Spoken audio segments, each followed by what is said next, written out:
happy to be here, y'all, and talk to you about kind of what I do. I don't have a PowerPoint because I don't know, it's just not my jam. So I guess the first thing I get started is I'll tell you a little bit about myself, and then I'll tell you kind of about, where I work and what I do and kind of how that fits in, to the idea of an ocean career fair. So I have an undergraduate degree from the University of Maryland in environmental science and policy, with a focus on environmental restoration and management, specifically on wetland habitats. I achieved that in 2009. And since then, I have been working kind of in the field of education and outreach. I realized while I was in college that I liked talking about the science more than I liked doing the science. So I have focused all my work kind of on the back end of it. I don't want to be the one discovering anything new. I don't want to be the one deciding, what the climate models might look like. I'd rather talk to people about them to help them make better decisions. So I have, since graduating with my undergrad, I have worked at nonprofits doing environmental education. I worked at NASA for a brief period as a assistant education coordinator doing programming. And then since 2013, I've been in the state of Delaware, working for the Delaware Department of Natural Resources and Environmental Control. It is our state agency that manages all of our environmental resources. Other states usually separate, and you have the Department of Natural Resources in one agency, and then the other agency is environmental control. Here in Delaware, we're all in one big happy agency with 10 different divisions. I'm in the division of climate, coastal, and energy. So we work on coastal management, climate change adaptation, and kind of energy sector, switching from fossil fuels to more renewable energy. And I'm also currently pursuing my master's in communications and public relations, which I'll explain why that fits into this at all, because it doesn't seem like it would. And I actually graduate in April. So as long as I don't mess anything up in the next month, I will have my master's from the University of Florida in communications. So that's kind of about me, kind of my path to where I am today. And so a little bit more about the program that I work for. So the Delaware Coastal Programs is basically a cooperative between NOAA, so the National Oceanic and Atmospheric Administration, and DNREC, the Department of Natural Resources and Environmental Control. All of our funding comes from NOAA, and it's brought, given to the state. We do annual operation budgets, well, 2-year now, they're 5-year budgets, that we get the funding from NOAA, and we then carry out those activities. 2 of the required activities that all coastal zone management programs have to do, because I don't think every coastal state has one, but a majority of them do. It comes down to whether or not they've passed state legislation to have a coastal zone program. Here in Delaware, we've had the coastal zone program since 1972. But like I said, the 2 main things that have to be done by a coastal zone program is federal consistency. So that's looking at when federal action, when the feds want to take action within a coastal zone, or we have, a state agency that wants to take action, we basically have to make sure that the requirements and the rules provided by the feds and by the state all match up and they're consistent. So that is one of the big things that we have to manage. It's not very exciting. It's not the part that I work on. That's about my extent of understanding of FedCon. And then the other piece is kind of the coastal zone management when it comes to permitting of what kind of industry and activity can occur within the coastal zone. What's interesting is Delaware, because it is so small, and at least now people know where it is, thanks to Biden. The entire state is considered coastal. So we can actually work across the entire state. Whereas other states, it's only that kind of small strip along the coast or along kind of estuaries. The coastal zone program, kind of permits that. So it's kind of any heavy industry that's going to happen in that area. So those are the 2 that every coastal zone program has to work on. But outside of that, we get fair, free reign to do whatever kind of projects are most important for our state and our constituents. So within ours, I work on resiliency to climate change. As Delaware is a very low-lying state, we are experiencing a lot of the impacts of climate change, specifically with sea level rise. Because not only, as you all know, the seas are rising, Delaware is also sinking. So it's a really, solid spot. And with resiliency, we do a lot of work on helping communities prepare, because we can't, with our funding, do any kind of on the ground projects. Like, we can't move dirt. If it's moving dirt, we can't do it. But we can do pilot projects. So we've done pilot projects with like living shorelines, as well as we can do planning, which is why I come in. So as a planner, I basically am given a project and I need to identify the best way that it can be carried out and how it can be used then, the results, by our decision makers. Decision makers being elected officials for both the state level, county level, community level, other state agencies, and even all the way up to the office of the governor. So in 2020 and in 2021 as well, I was the lead writer for the resiliency portion of Delaware's first ever climate action plan. And the plan actually is for the next 5 years that outlines how Delaware is going to react to climate change. So what are the actions that we are going to do to ensure that the state is ready and is actually taking action now to prepare for the continued impacts. So to do that, what I, as a planner, my job is, okay, I have to make this plan, but how do we get there? So I was tasked with, having to do all the research. So doing literature reviews of other state agency plans. And then I also held interviews with staff across the 11 state agencies that are within the cabinet in within Delaware. So all the different agencies, Department of Transportation, Department of Health, Safety and Homeland Security, all of those, held meetings with them to find out what are their concerns and how would they like to address them. And that's a big part of what I do, is just listening and talking with others and gathering information. Because again, we can't move dirt, we can't implement a lot of it, but we can provide the information on how things should be done and offering support that way. So that was a really big part of what I've been doing the last couple of years. Other tasks that we work on with is resiliency. We have a project called the Christina Brandywine River Remediation, Restoration, and Resiliency, otherwise known as CBR4. And in Delaware, we only have one big city, and that's Wilmington. And in Wilmington, there are these two rivers that kind of bisect it. You have the Christina and you have the Brandywine. And they were both heavily polluted. There was a lot of industrial pollutants into those waterways, because when Wilmington, in its heyday, along those rivers, there were factories the whole way up them. They were dammed, they were, waste just pumped into them. The amount of PFAS and PCBs that we have in our waterways is pretty bad. To give you an idea, you can have 1 8-ounce portion of fish from the waterways per year is what's recommended. So not the greatest. But so what the CBR4 initiative is this is a way that we're actually connecting with other divisions within DENREC, as well as other agencies and other nonprofits outside of the state. And we're looking at it in kind of a whole basin-wide process. So instead of just cleaning up the water where it is and in there, we're looking at all the impacts. Okay, so where are the pollutants coming from? We've actually almost gotten the top 10 sites that input PCBs into the waterways cleaned up. We have, I think, 2 left that need to be managed.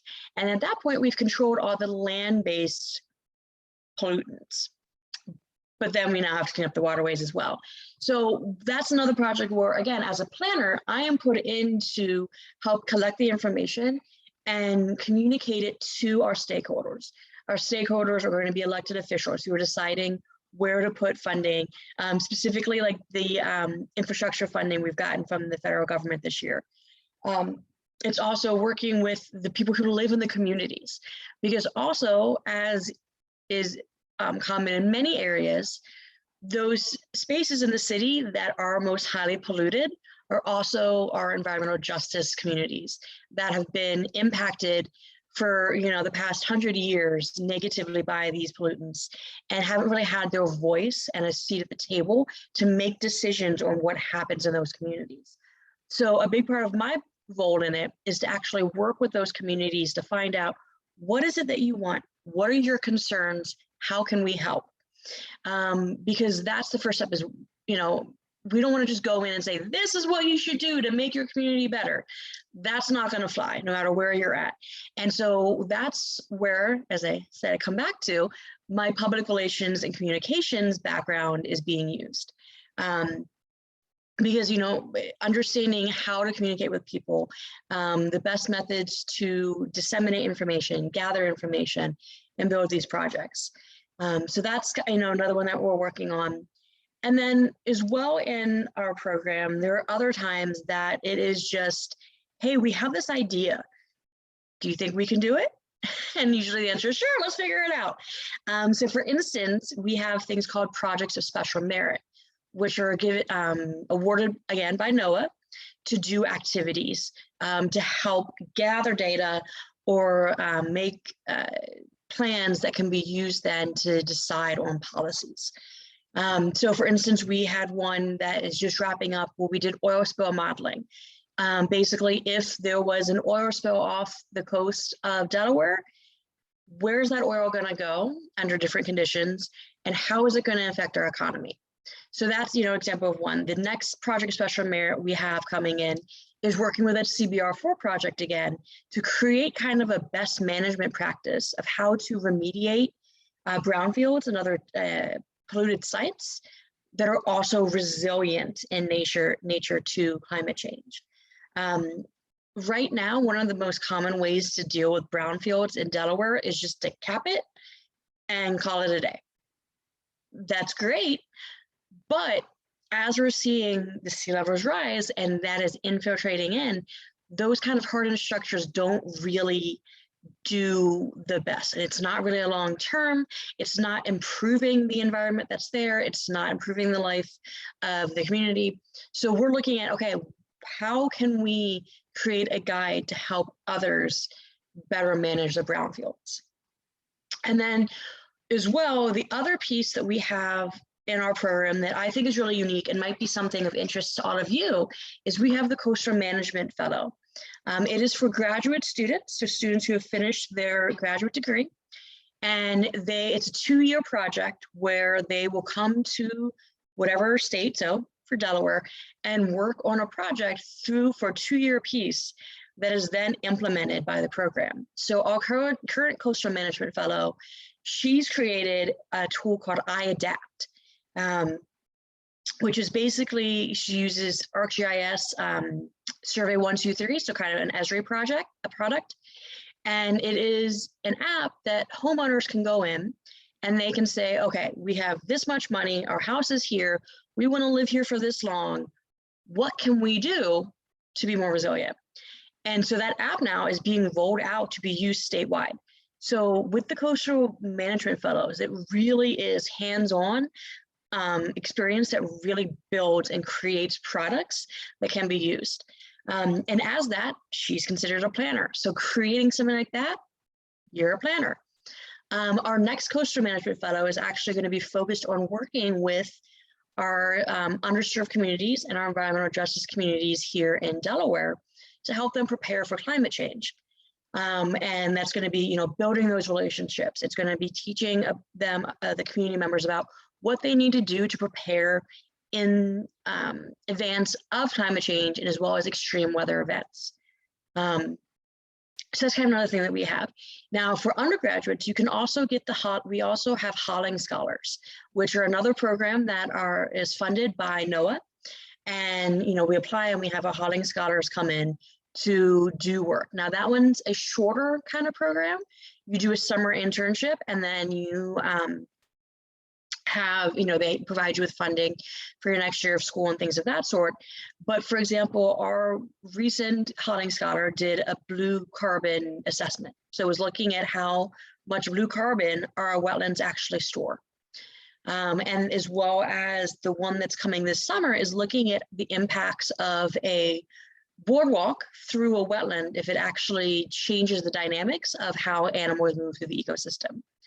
So all of that falls under coastal management and everything that we do. So we have even though I don't do the research because it's not my jam, we do a lot of research, specifically looking at kind of soil, kind of interactions between land and water. We look at things with groundwater. We've, produced the projections for climate change impacts across the state, sea rise impacts, all of those fun things. And I will mention that I've only been a planner in the program since the fall of 2019. Before that, I was in another position with the Coastal Management Program, and that's the Delaware National Estuarine Research Reserve. So National Estuarine Research Reserves are a national system that are also funded by NOAA to a state agency. And then each reserve, we all kind of have overarching priorities, but then each reserve implements them based on what are the needs for their state. And so actually in California, you have 3 of them. You have the Tijuana Reserve, the San Francisco Bay Reserve, and Elkhorn Slough. And in that position, I was the education coordinator. And so there, again, I wasn't doing the research. I wasn't doing the, doing the science. It was communicating the science that we collect to everyone from age 5 to 105 to better understand our estuaries and kind of the impacts that they're experiencing. And a big part of it is climate change. So really, the moral of the story is everything I do is all about climate change and helping the state prepare so that when we keep getting, more extreme weather events occurring. For example, in Delaware, we've had in the past 3 years, like multiple huge events. I mean, not as like wildfires like you had fires like you all have out west, but this fall we in Wilmington, that same kind of area I was talking about, had massive flooding where people are still out of their homes. And it was like a 1,000-year storm kind of level flooding. The year before we had tornadoes. We don't get tornadoes. We had huge tornadoes that went, like one of them went 30 miles across the state. So we're having those impacts. We're seeing those impacts and experiencing them. And so, that's my job, is how are we going to manage them and how are we going to react and prepare and, create the policies and the documents of how we're going to do it. So I know I just rambled a lot for about 20 minutes. So if there are any questions, I'd be happy to take them at this time.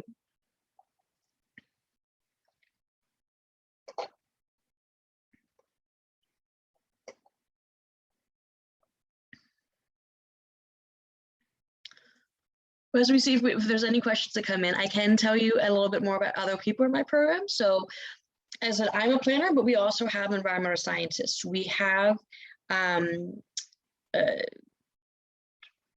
just straight communicators. We have people who work on regulations. We have, the managers who are focusing on kind of the budget work. So there's a lot of moving pieces that there are available skill sets for everyone for a position.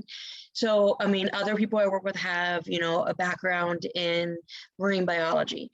Others have a background in GIS. GIS specialists are one of the things that are really helpful when it comes to coastal zone management, because, having mapping abilities to identify areas that are of concern, be able to communicate that to others, as well as kind of collecting that information.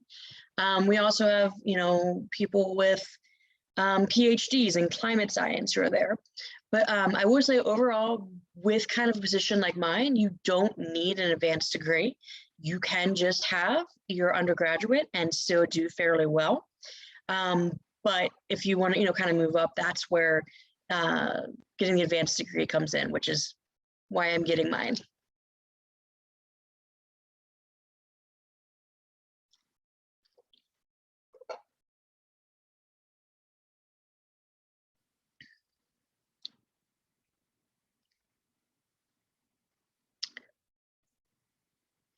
Not sure if there's any questions, but happy to take them, and I can just keep talking. I'm an excellent talker. It's what I do.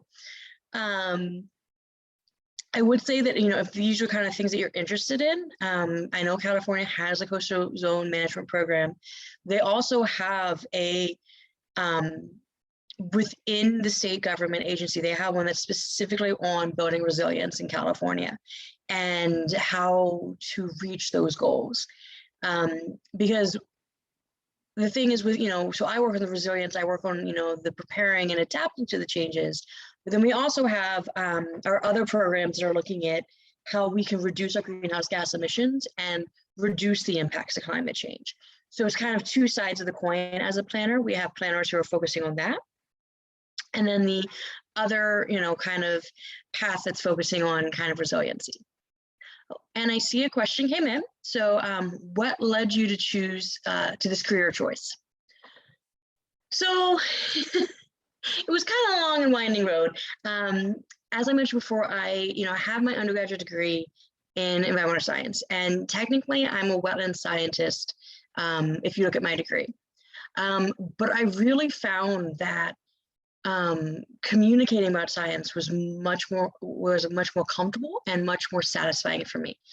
And with planning and working in resiliency, that's where I found I could make the most difference in helping others and helping to, manage and maintain both the natural resources, but also our built environments. Because we as humans can't survive without our environment, our natural environments, and our built environments are impacted by the natural environments.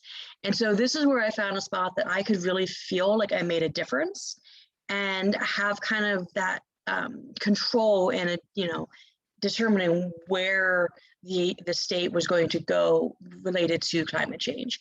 So that's kind of where I, just kind of trial and error. And that's one thing I will say is that you should always just try everything. You never know what you're going to like until you try it, or what you don't like until you try it.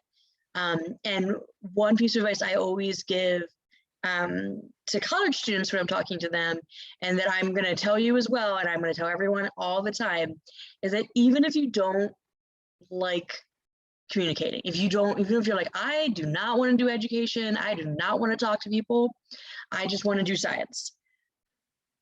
Take a chance and do a summer internship doing education and doing communication. Not to say that that's what you're going to do, but having the ability to communicate your research and what you're working on is a skill that is highly underrated. I've been to many scientific conferences where the presenters, you can ask them, okay, well, why does this matter?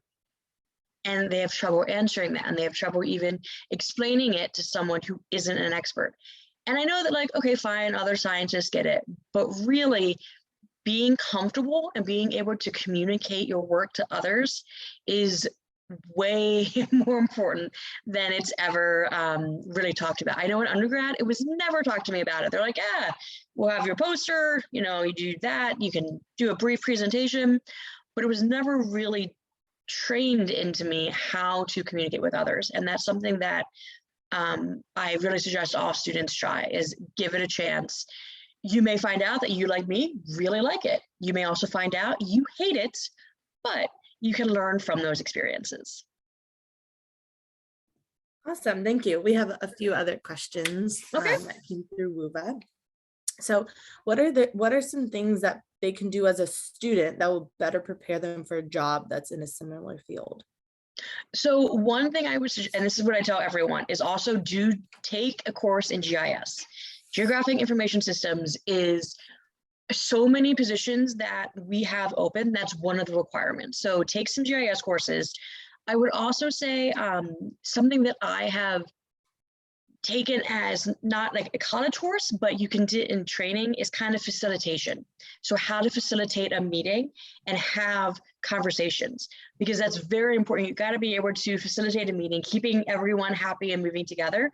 That's something I would definitely look at, as well as if you have an opportunity to take any kind of environmental law course. Don't have to become an environmental lawyer, but even if it's just one, that really helps to be able to understand where state agencies and kind of people in this position where we have power and where we can make changes and where we can't. And so that's something that is very helpful, and that we have to cover a lot with communities.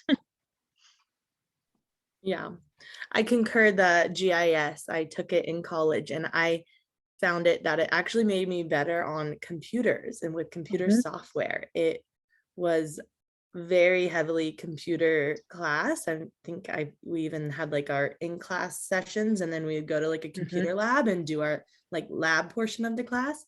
And I felt it made me much stronger on with technology because of it's a different language.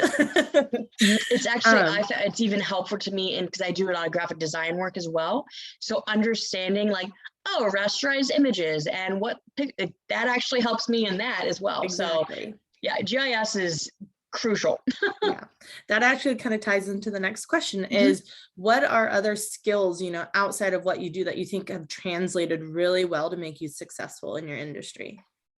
So for me, one of them is that kind of the graphic design work, because being able to communicate things clearly is important. So there's so many times where I've been handed like a white paper or a project and I have no idea what it's trying to tell me, because it is just, 12 point Times New Roman, straight edge to edge, like it just isn't it. So I would say that, as well as, so for me, even though I don't like doing the science, I do still go out and do the science sometimes. So always being willing to just kind of like keep up to date on what the research is being done and how it's being done is really helpful. Then again, when it comes to planning, like, okay, so how are we going to manage climate change? Knowing what kind of data we're getting and how we're already monitoring it can kind of guide those. So I would say definitely kind of, even if it's not your jam, keep doing it. And I would say as well, other skills is just, I never say no to any opportunity. Like, that's why I said I worked at NASA. Why would I work at NASA? I know nothing about rockets. Like, I barely like made it through physics. Yeah. But it's an opportunity. So that's one thing I would say is that, like, always just like, if there's something that you're like, wow, that's kind of interesting, give it a shot. And learning by trial and error is definitely something that I've done a lot of. Sorry, they are practicing with airplanes over my house right now, so I keep having to mute myself because they're going right over. Last question is just, what characteristics of individuals that you've worked with or that you currently work with stand out? Like, what are the characteristics you see that are very strong for this industry? So one of them is, and you're just going to see it, everything is your ability to work without a lot of supervision. Like I said, 2020, I mean, hello, everything shut down. I wrote the climate action plan from my office at my house and had to have the drive to make that happen. So the ability to work on your own and not needing guidance. But with that as well, something that I know I've been on hiring panels for people kind of in the position is, it's fine if you don't, but like if you need help or something is going wrong, tell your supervisor immediately. Don't wait. Like, as soon as you realize that a deadline might slip, tell your supervisor. And that's one of the big keys, is that I know, as someone who's been a supervisor as well, that is key. You can't get help to fix a problem if you don't talk about it. So, really being able to work on your own, communicating if you need help. Also just kind of taking initiative. So for example, my supervisor, last year said, hey, I want you to learn the RFP process for getting a contractor for a project. And I said, okay. And I went back to my office and I figured it out and I wrote up an RFP and I gave it back to him. And he's like, why'd you do that? I said, because you said you wanted me to learn. And for that, he was like, I've never had someone do that. He's like, you're amazing. And I said, I know, but seriously, like, taking that initiative and having that drive to push forward is what is not being, I will tell you, in state government and any government, things take a long time to happen. So also being patient, understanding that, like, you can't fix everything overnight. So those would be mine, yeah.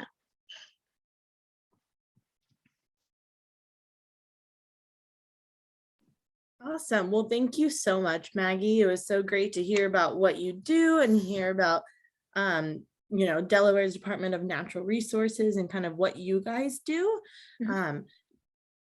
we'll go ahead and wrap up. There may be questions through Wova later because these videos are being recorded and they'll be uploaded. So check back kind of this afternoon, and maybe there'll be some kids who ask questions after watching the video. Okay. But we'll go ahead and wrap up. Again, thank you, Maggie. Thank you so much for taking your time out of today to come present for us. Thank you so much to all our attendees for coming and joining and listening to Maggie. And then again, thank you to our sponsors, the Surf Industry Members Association, as well as the Maritime College State University of New York. So I will see you guys in other sessions later today, and have a good rest of your day as well, Maggie. Bye, everyone. Bye.